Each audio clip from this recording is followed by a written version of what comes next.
এই পুবলু,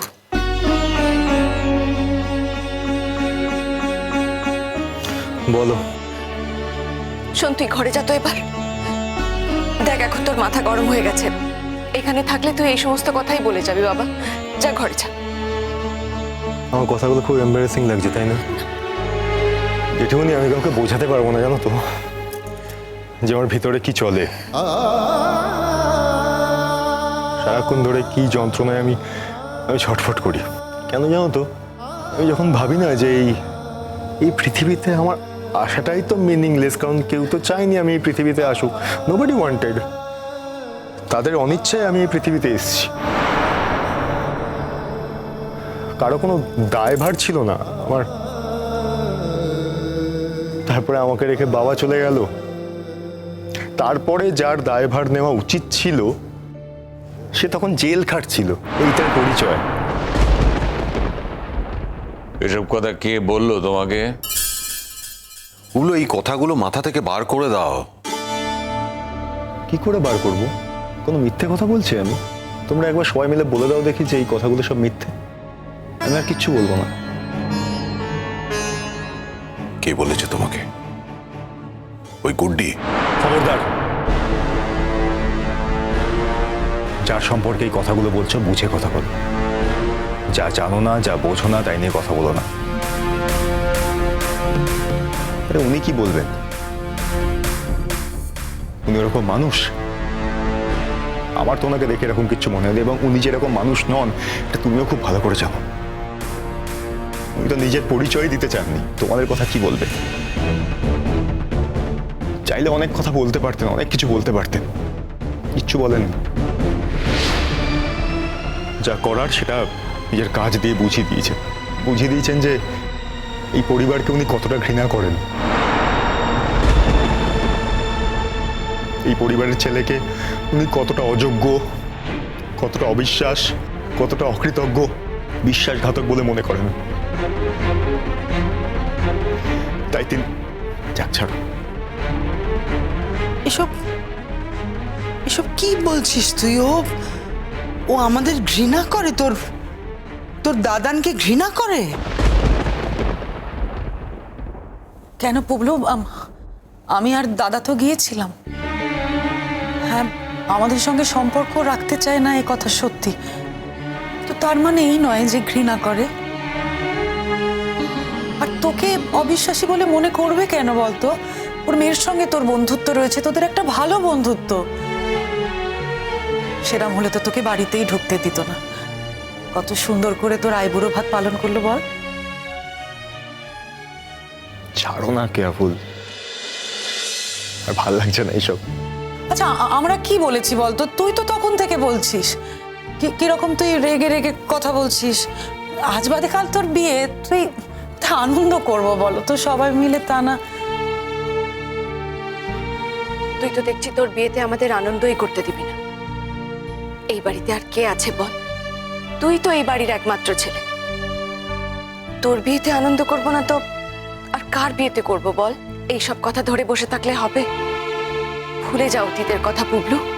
বর্তমানের কথা ভাব, ভবিষ্যতের কথা ভাব।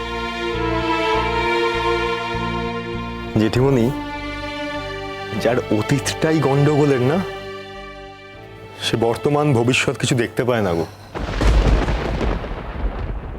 তোমরা বুঝবে না, তুমি বুঝবে না। আমার মতো তো অতীত তোমাদের নয়।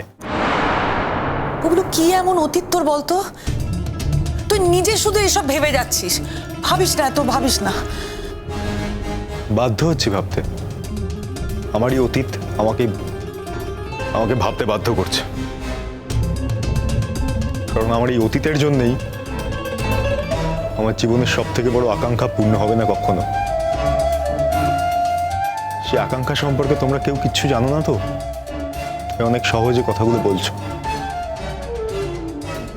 কি আকাঙ্ক্ষা বলো? আমাকে বলো, আমি চেষ্টা করব পূরণ করার।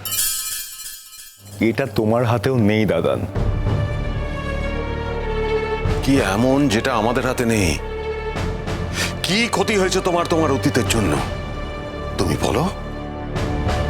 যদি বলে কোনো লাভ হতো আমি অবশ্যই বলতাম। এ তো হাতে মোয়া নয় যে আমি চাইলাম তোমরা নিয়ে এসে আমার সামনে হাজির করলে তা তো নয়। এটা হচ্ছে অনেকটা আকাশের চাঁদের মতো। চাঁদ যদি নিজে এসে ধরা না দেয় তাহলে কারো পক্ষে সম্ভব নয় চাঁদকে আকাশ থেকে তুলে এনে হাতে উঠিয়ে দেওয়া। আমি তো তোর কথার কোনো মানেই বুঝতে পারছি না। কি রে ও মিঠি, তুই কিছু বুঝতে পারছিস? চেও না বুঝতে চেও না, বুঝতে চাইলেও বুঝতে পারবে না, তাই বলছি। আর এই পৃথিবীতে সবার কথা কি সবাই বুঝতে পারে নাকি? ওরকম হয় না। আর তারপরে আমার মতো একটা ছেলে যার জীবনে এত বেশি জটিলতা, তাদের কথা বোঝাই যায় না। বাদ দাও, আমি এখানে যতক্ষণ দাঁড়িয়ে থাকবো বাজে বাজে কথা বলবো, তোমাদের আনন্দ নষ্ট হবে। তোমরা আনন্দ করছিলে করো, আমি যাই, ঘরে যাচ্ছি। তোমরা করো করো করো করো করো। দুঃখ হবে না বলো তো ছেলেটার? আসার সময় মাকে দেখেছে, আজকে এইসব কাজকর্ম তো মায়েরই করার কথা, অথচ দেখো মা অন্যের সংসার নিয়ে ব্যস্ত। কোনো ছেলে কি এটা মানতে পারে? দেখো, যতই ও আধুনিক সময়ের ছেলে হোক, তবুও তো মা বলে কথা। মায়ের ওপর ছেলেদের অধিকার সব সময়ের থাকে। মাকে কারোর সঙ্গে ভাগ করা যায় না। আর সেই মা অন্য ছেলের মা হয়ে এখন এই ছেলেকে অবহেলা করছে। এটা কি সহ্য করা যায় বলো তো? সত্যি ওকে দেখলে খুব খারাপ লাগে, খুব কষ্ট হয়। যাক যাক, তোমরা আর এইসব নিয়ে বেশি কথা বলো না। ও ভুলে যাবে দুদিনে এই সমস্ত কষ্ট। ওর বউ আসছে, ও বউ এসে সব ভুলিয়ে দেবে। তাছাড়া আমরা আছি কি করতে? হ্যাঁ, আর আমরা এতদিনে ওর কোন কষ্টটা হতে দিয়েছি বলো তো? এখন নেহা তো চোখের সামনে দেখেছে তাই রেগে গেছে। যাক যাক, ছেড়ে দাও এইসব, আর ছেড়ে দাও, বলো না। আর লোকেও তো ওকে অনেক কিছু বলে, তাই না? এমনি এমনি তো আর হয় না। আর ওর মারই বা কি করার আছে? ওর তো শাকের করাত, না পারছে ওদিকে থাকতে, না পারছে এদিকে আসতে, ওই বা কি করবে? ওর মা যেখানে আছে সেখানেই তো ওকে মানিয়ে নিতে হবে, তাই না? আর ওরই তো মার জন্য এত কিসের কষ্ট? ও তো সবার মধ্যে আছে। ওর মা এসে থাকলেও যে ওকে খুব একটা দেখতো তা তো নয়। খুব দেখতো, ও দেখতোই না। দেখলে কি ছেলেকে এইভাবে ছেড়ে চলে যেতে পারতো? সেই তো আমাদের কাছে রেখে ছেলেকে চলে গেল। হ্যাঁ, মানছি আমরা জোর করেছিলাম, কিন্তু ও যদি চাইতো তাহলে ওর মায়ের অধিকারে ছেলেকে আটকে রাখতে পারতো না? ঠিকই পারতো, কিন্তু রাখেনি, কারণ সেই অধিকার ও চায়নি। যাকে বাদ দাও, এইসব কথা না যত আলোচনা হবে পুগলু শুনবে আর ওর খারাপ লাগবে। ছাড়ো একদম বাদ দাও। চলো, মিষ্টিগুলো রাখা আছে, কাজগুলো সেরে নিই আমরা। হ্যাঁ, তাড়াতাড়ি করো, আমাদের হাতে কিন্তু আর বেশি সময় নেই। হ্যাঁ, চলো। বলছি তোমরা একটু হাত চালিয়ে কাজ করো। হ্যাঁ, তাড়াতাড়ি। এই তো আর একবার এসে গেছে। দেখি আচ্ছা ঠিক হয়েছে, কতক্ষণ চলবে এটা? আরে চলবে মানে এখন তো সবাই শুরু। কি এই যে কোন দিকে তুই, মানে বরপক্ষ না কোনের পক্ষ? তুই সব দিকে আছিস? দেখ আমার কথাটা ভালো করে শোন। এখন আমি তোর কাছে আছি মানে বরের পক্ষ, ঠিক আছে? এই হলুদের বাটি নিয়ে যখন ওই বাড়ি যাবো তখন হয়ে যাবো কোনের পক্ষ। আমারই তো আনন্দ। ভালো করে মাখাও। আরে আমার নাতিটাকে এরকম তোরা ভূত করিস না। আজ মাখবে না তো কবে মাখবে? আজকেই তো ওর দিন, আজকে তো হলুদ দাঁড়াই না মাখ।